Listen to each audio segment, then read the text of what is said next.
Thank you very much. I'm really happy to be here, and I've been so inspired by all the speakers that have gone before me. And thank you, Ogali, for your wonderful presentation for the secret power within, because there is a secret power within the continent.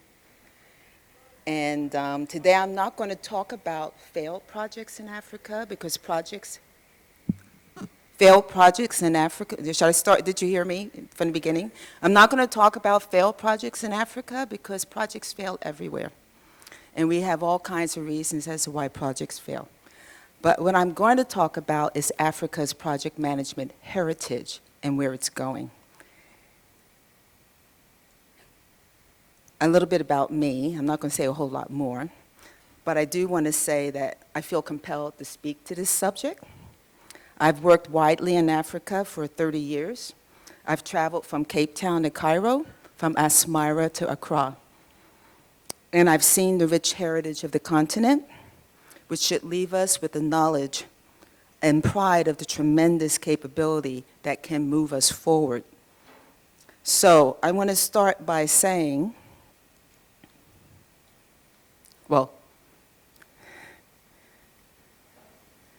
that project management is not new to Africa. In fact, project management started in Africa. It's indigenously originated practice, and it's at the foundation of world-renowned ancient kingdoms and economic development. The world's earliest complex projects were done in Africa, and they used the project management processes. Maybe they didn't have a PMBOK, but they were definitely commissioned, had a charter.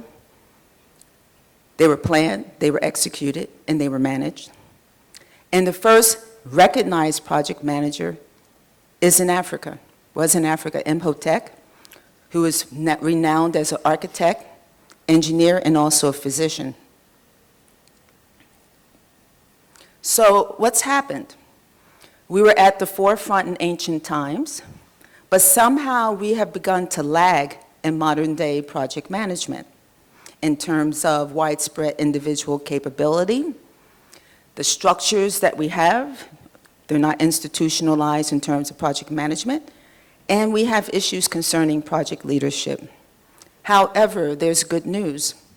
Project management is coming full circle, and we're moving toward a deeply rooted competence in support of development on the continent. So what I want to do today is, through the presentation, to demonstrate an evolutionary development, an evolutionary perspective of project management in Africa. And I'll do that in showing 3 phases. And I'll identify some of the challenges to professional development of project management. And finally present some case findings from the recent South Africa Project Management Summit, which was focused on building project management capacity to lead and succeed.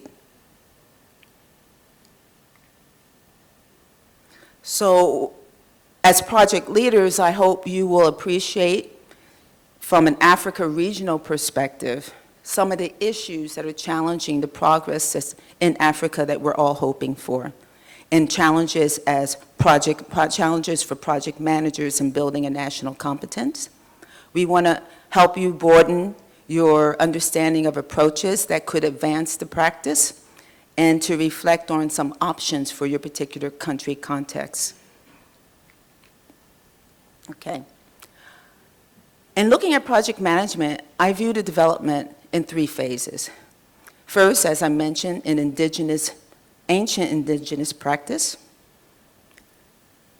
foreign-driven project management, and now we're in a period of Africa-driven national competence. Okay. Project management as an indigenous practice was a result of cultural expressions of genius, vision, technical and management expertise, and I must say value creation and benefits realization that we're all grappling with today. And we have many examples of it. And these are just a few because they're all over the continent. Okay? They were complex, large scale, and very sophisticated, with massive organizations using widespread, large-scale technology, and very sophisticated management and supply chain systems. They were strategic. They changed the face and direction of civilizations all over the continent, north, south, east, and west. Impacted every dimension of life, whether you were in agriculture, commerce, how you lived at home, trade with different regions. And they could not have been accomplished without comprehensive project management. And those practices were not much different than what we practice today, but we have codified them in books. Modern project managers and scientists are challenged in understanding how these massive projects were undertaken, and in fact still remain visible for us to see. So let's talk about the Pyramid of Giza, built 2,500 years, 60 BC. And one author says that this project actually probably used the first critical path to send 500 men 800 kilometers away from Giza. Now, I don't know if you've been to Egypt, but Giza is outside of Cairo. And these men were sent to Aswan, which is in South Egypt, to quarry granite blocks. And you know how big those granite blocks are for the pyramids. It took them 10 years to deliver the blocks. But can you imagine the schedule where you had to build that supply chain in? And the Giza pyramids remained the highest structure until the Eiffel Tower was built. So this is just a picture of the work camp, the village, workers' village on the project. Another one was the step pyramid of Djoser. You can see the dates, built again over 2,600 years BC. It was the first stone building ever in history. And this is where Imhotep actually was the architect and was commissioned by Pharaoh Djoser to build this. Go to Egypt, look at the wonders. Projects were not just infrastructure or buildings. They were massive social projects, as in the Mali and the Songhai Empire. Mansa Musa I, the great Mali emperor, led a pilgrimage to Mecca in 1324. And this was a massive social project. But you could also call it a military or political project because it was also diplomatic in nature. 60,000 soldiers, the personal entourage of 12,000 slaves, all dressed in brocade and silk. The emperor was preceded by 500 more people, each adorned with individual gold staffs, and a baggage train of 80 camels with 300 pounds of gold.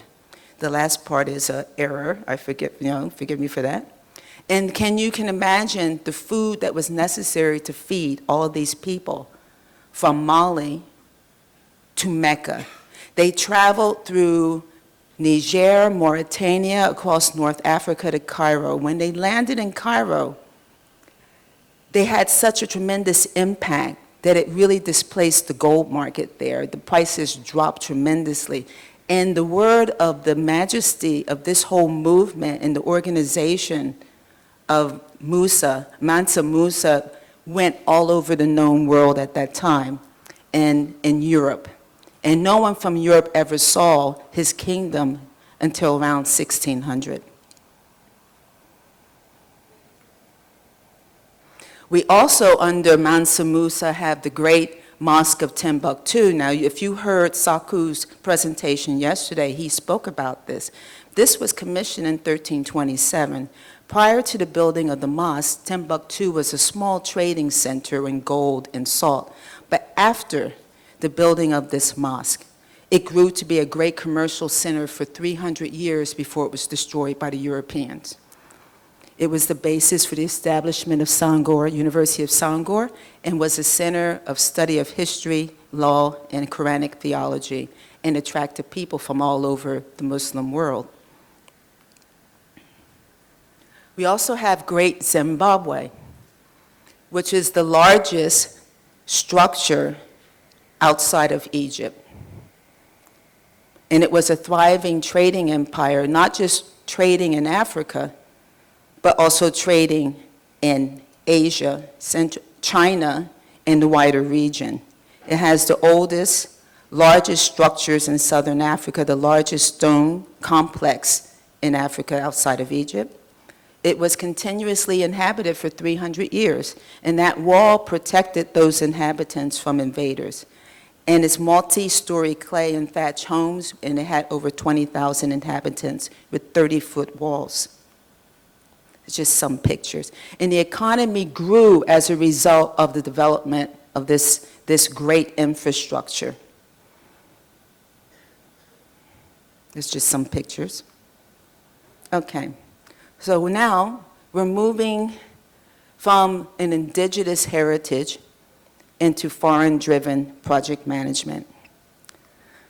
Okay, at the start of modern project management, where was Africa? Africa was under colonial powers. After independence, project management was driven by international donors and multinational corporations, and there were implications to those. And donor-driven project management was pretty much from the 1960s to 2000. It was primarily project-based. I myself worked for the U.S. Agency for International Development. Aid was project-based. But aid projects were driven by donor-funded foreign project teams. There were the teams that had the accountability for the projects. There was little project management training for aid recipient countries. There was questionable alignment with country strategies, though we said they were aligned, but in fact, you may all know, countries had to put in double systems in order to manage these projects from their side. There were very high transaction costs, and there was no common project management methodology among any of the donors. And this led to a feeling in recipient countries that project-based aid doesn't work. Projects don't work.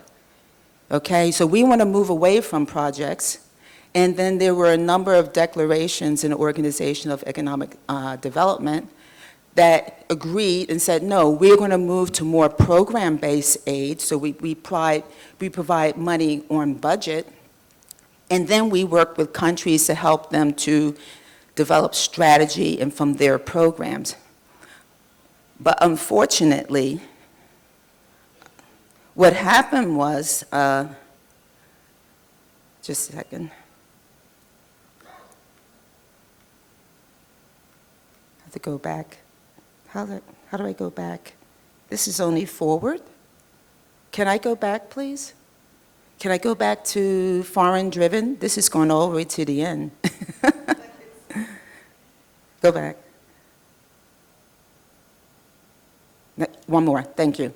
What happened was, though there was this important emphasis on budgetary assistance and moving strategy to programs, there wasn't an emphasis on developing local capacity and project management. Somehow that was overlooked. Okay, multinational corporations, big drive into Africa during independence, well, before as well, but major. And project management was internally driven. There was not much linkage to the local economy, nor skills transfer, knowledge transfer. The local population was not in key management positions. Okay. And therefore, you didn't see the multiplication factor in terms of the growth of the capacity in the country. So where are we now, after having gone through those two phases? I like to think we're at the point, what I'm proposing is we're at the point now of African-driven national competence. So what are some indications of that? Okay. PMI has done a study, though Africa wasn't specifically included, but from what Sunil said yesterday, we can make some conjectures about that there's going to be a tremendous growth in the need for project-related personnel, okay? And we know in Africa, the African Development Banks, that on average, says on average, Africa will grow about 5% per year over the next 10 years. We know new investment means projects. We know investment means need for project managers. We're also seeing improved resource management in the face of high debt and resource scarcity. Although there is still waste, we are still seeing improvements because of the use of projects. We're seeing more of a focus on value and benefits creation. And we're seeing economic transformation, innovation, inclusive growth, and resilience and change. It's not where we want it to be, but it's happening. Okay. Also, a study done by PMI Africa, which is the first and only that we are aware of, survey on project, program, and portfolio management in Africa, which was done in 2017. They indicate more and more African project managers are getting postgraduate training. And we also know that there's a growth in professional associations. PMI chapters have grown from 2 to 17, and those 17 include not just sub-Saharan Africa, but also North Africa. And IPMA, International Project Management Association, chapters have grown from 2 to 5, with 2 additional chapters pending, expect to be accepted this year. And also studies show that with the growth in project management capacity, there's also an associated growth with national, the growth GDP, gross domestic product. Okay. There's something I want to talk to you about is something called the project management deployment. Now, this is not something I created. This was done by someone else. And it essentially was looking at the association between the use of professional project managers in economy per the 1 million population. The study was done in 2007. And if I can bring to your point to your attention, in Nigeria in 2007, there was 179 combined PMI and IPMA certified project managers. And based on that, the authors calculated a deployment index of 1.326. Now in 2018, there's 2,854 PMI certified project managers.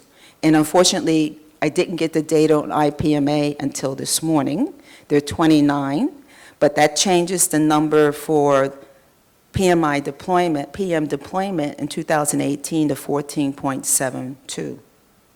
So there's been a tremendous growth in the last 11 years, more than double, triple, quadrupled, okay? South Africa, you can see the growth, the index from 28 in 2007 to 57. And just for comparison purposes, just so you see where the gap is and the potential for more growth, in Malaysia, whose economy actually is smaller than Nigeria's, they have a higher index concerning the use of professional project managers at 118. In the United States, of course, is 968.82 in 2018. So there's a lot of room for growth. We don't have a lot of data concerning the projections. For example, PMI made concerning the world growth and the demand for project managers, but we can get some indication from this project management deployment index of where we can grow. Okay, but we're growing, and it's certain, and we're growing in major ways, but we have some challenges. And those challenges are related to governance, transparency. It's not just at the project level, it's at the national level, but definitely impacts projects. We don't have enough trained and experienced project management professionals. We have issues with how we monitor and oversee our projects. We still need to gain a better strategic approach to project management, especially in organizations that rely on projects principally in doing their business. We don't have enough project management training programs, whether they be on the job or off the job. We are too much attached to orthodoxy, meaning there's only one way to do this. We're not considering context and content, our stakeholders, and all the other issues that go with it. We can't be template driven. We don't have enough research on the continent to understand what's going on in practice so that we can develop an understanding of African project management practices. We have issues with trying to make sense of legal versus traditional systems and the tension between the two when we're doing projects. That also relates to stakeholder engagement and also generally the social cultural consideration. So I put forward, does Africa need to adapt capacity building and project management for the African context? Okay. Earlier this year in February, the PMI South Africa chapter held a project management summit. And our theme was the projectification of South Africa, building the capacity to lead and succeed. And at the end of the summit, we had a World Cafe. Is everyone familiar with the World Cafe? What that is? A World Cafe is a discussion format where you have predetermined questions and you ask people to respond to them. Normally, you kind of move from table to table in responding to the questions, and then you kind of collect the feedback, and then you report back. But we did this using a digital platform called Meeting Sphere, so we were able to capture all of the comments without losing a lot of information. And we asked 150 participants to respond to 3 questions. How is the increasing use of projects or projectification impacting our governance, capacity, and leadership in South Africa? How can project management contribute to successful change in South Africa? And what do you need to lead and succeed in the project environment? And the response was very interesting, and I think the response is very relevant for the rest of the continent. Just some of the findings is that people felt that the increasing use of projects was having some positive impact in terms of people now understanding there needs to be a better recognition of project managers and the need for a career path for project managers, that they're beginning to get a little bit more improved transparency and ethics because of the methodologies that are used in the whole the ethics and values that surround, for example, different standards like PMI. Improved resource management and efficiency. People felt that there was more of a use, people were beginning to better understand the need for project leadership versus the traditional command and control of project management. There was more engagement around the project, leading to collaborative decision-making, that they were beginning to get higher levels of executive buy-in. And then therefore there was more of a focus on strategic goals and visions and linking them with projects. And that projects help people to work around a common sense of purpose and unity. There is beginning to be a culture of accountability and more of a focus on risk. But at the same time, we asked them, what do you need? What is it that you need in order to succeed and to build the project management culture and leadership, okay? You need better governance structures, not just at the organization level, but at the national level. You need standardized methodologies, execution discipline, not just in one sector or industry, but across the country, government, business, and NGOs. Again, this whole recognition, better recognition of project management career path, but also the recognition of a professionalization of project management. Again, improved transparency and ethics. Very important was the statement of adapting to the local context. The stakeholder engagement and education. They felt there needed to be education around project management and how we engage with the stakeholders. Continuous learning. Organizational capability, not just focus on individual projects, but for companies to begin to operate and manage the hierarchy of projects within the organization, and knowledge collaboration across sectors, industry, and professional associations. So how do we arrive at an institutionalized, relevant project management capacity and practice? And I think in order to do that, we need to ask ourselves some questions, because capacity is built around an accepted standard of activity. So we have to ask ourselves, are PM methodologies and bodies of knowledge neutral? Of course, they're templates. Templates can be transferred, but are they neutral? Is there a need to tailor methodology for Africa? Now, the PMBOK talks about tailoring in the 6th edition, okay, tailoring methodology for the project, okay? But this is bigger in terms of, are there issues that require a tailoring for the Africa context? And are there African unifying concepts that we should be considering in project management, like Ubuntu? And whether those concepts have an impact on how we engage with stakeholders, how we communicate on a project, and how we organize as a project. Because a project, as the previous person said, is implemented by people. A project is a social organization in of itself, okay? So do African concepts impact on how we organize our projects? Okay.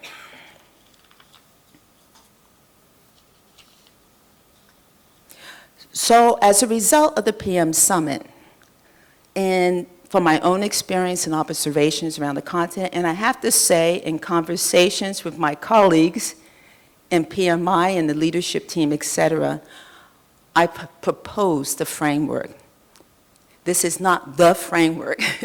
Proposing a framework to consider and for us to discuss and to interrogate. Okay? Toward building a national competency framework. Okay? Okay. I need to move away from here now because there's not a pointer on here. Okay. Okay. I would say the critical problem that we need to address is this right here: African knowledge creation, development, and management for project management. We don't have the data. People talk about project management failing in Africa. We see it failing, but we haven't learned anything from it. And I met someone in Angola, the PMI Angola president invited me to speak at their conference last year, and I met a master's student who was doing his dissertation. And he said he was doing it on why projects fail in Angola. I said, please don't do that. Can you please look at a project and identify those things that would make a project succeed? Because we don't know. Now, we've talked about things that we know in general from different places, and many of them can be applied, okay? But we need to develop African knowledge, creation, development, and management in order for us to learn better what is happening, okay, in the continent, and to be able to become a part of what's being discussed internationally. Right now, the data is coming from here to here. It needs to go both ways, okay? To support that also, in terms of a competence framework, we need to build up the African practice based on academic, theoretical research, and industry studies. So there needs to be industry professional association research collaboration. We need to get access to these corporations that are carrying out projects. You all work in those corporations. We need to start developing case studies, and universities need to start to have those collaborations, okay? So we have academic and research institutions here. We need high quality academic degree and research programs. Credible training institutions. One of our colleagues from Nigeria talked about the proliferation of bogus, fake training institutions. We need to have credible training institutions, okay? But with those institutions, we need apprentice programs or learnership programs within the context of business, government, or NGOs. We need appropriate standardized methodologies, okay? And there are lots of methodologies around. And we know you can't dictate one methodology nationally. But the question is, how do we determine what's appropriate in any given context? Governance structures, okay, within our organizations, within the government institutions and NGOs, but also A lot of people have talked about national structures. I don't propose national structures that dictate methodologies that need to be applied in organizations and how they do projects. 21st century, fourth industrial revolution readiness. This goes to digitization, innovation, the use of AI. It's happening. It's not tomorrow, it's now. Are we ready as a continent? We have pockets. We heard yesterday from the speakers some of the stuff that's going on. But are we ready? We did a kind of a talk show format at our PM Summit on AI meets PM. And it was fascinating. We had one of the top AI people in the country and one of the top project management gurus who's a professor. And the topic was not about the technology, because as I stand here and move to here, the technology has changed.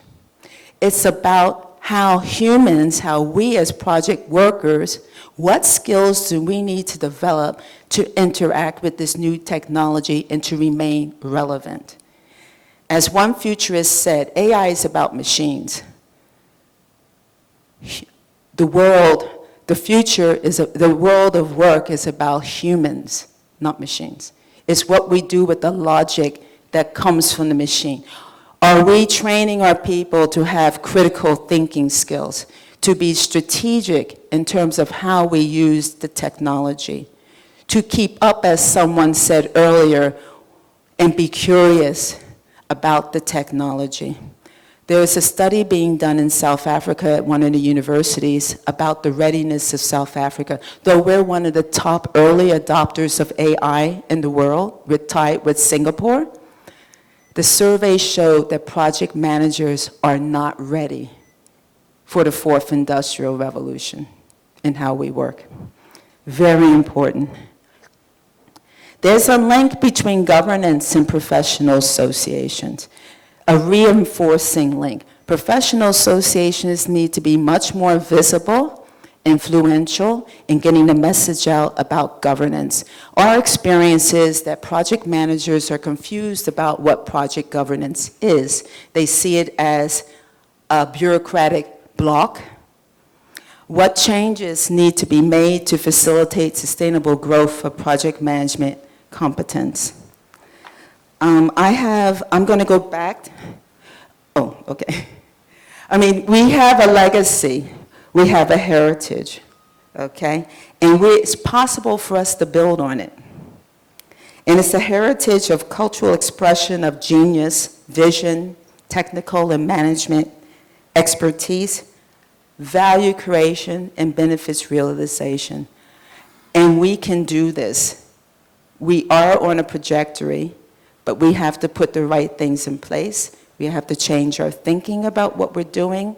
And as our last speaker said yesterday, we don't copy. We borrow and we innovate.